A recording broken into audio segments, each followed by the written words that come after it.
Ayla's here, and it's Friday, so that means it's time for this week's Gamer Life.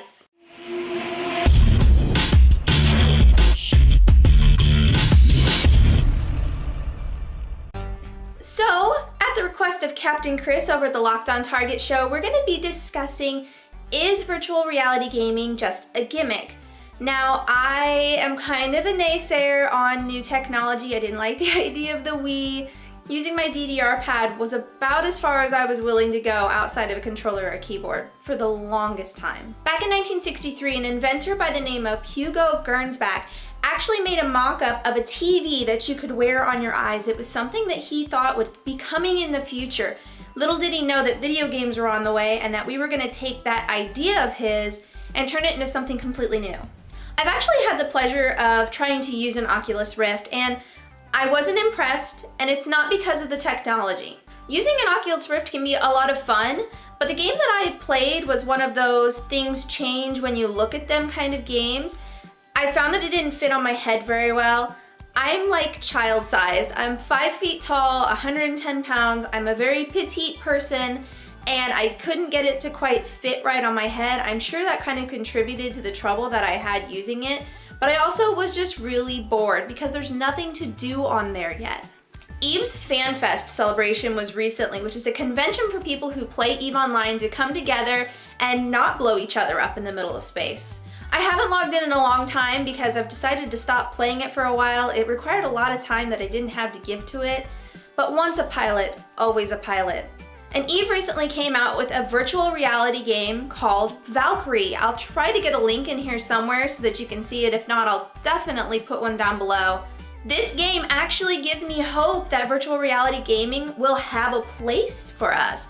In Valkyrie, you're a pilot and it's a dogfight simulator. My beloved Dominix is beside you while you're dropping in. And in the video they showed, while you're controlling your Valkyrie and having the dogfight in the middle of this much larger battle, you're using the VR technology to be able to look out of all sides of your cockpit.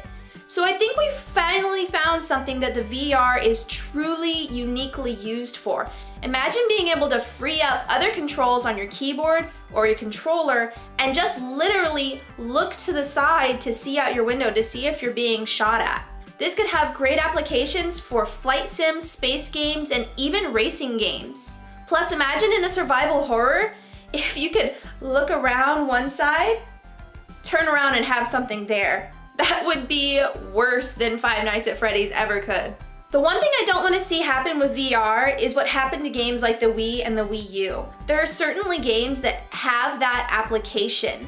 When it first came out, I was actually working at Game Crazy, and we were excited to see it coming because we're like, oh my goodness, we could swing a sword in Zelda or have lightsaber battles, or, you know, shooting games can actually point and shoot. But then every other game for the Wii tried to use those controls, and it didn't always happen in a natural or good way. And that's what I'm afraid of with VR gaming, that we're gonna see everything try to jump into that sphere even if it doesn't belong. So Valkyrie gives me some hope for VR gaming and that it has a place in our little sphere of entertainment. I don't want to see all games try to jump on the bandwagon and start using VR when it doesn't actually enhance or improve your experience in the game at all, but I think there are some major applications to it that could be used in a very niche way. So I'd love to know what you think. Feel free to leave your comments down below. I try to respond to everyone I get. You make my phone buzz and I get to talk to you. Also, Gamer Life is an Our Story collaborative effort. So if you want to make a video to respond and give us your opinion, go for it. It's a great community of gaming YouTubers all having this roundtable discussion, and it's a blast getting to know everybody. As always, you'd make my day if you hit the subscribe button. Keep hanging out with me here. I will talk to you guys later. Bye.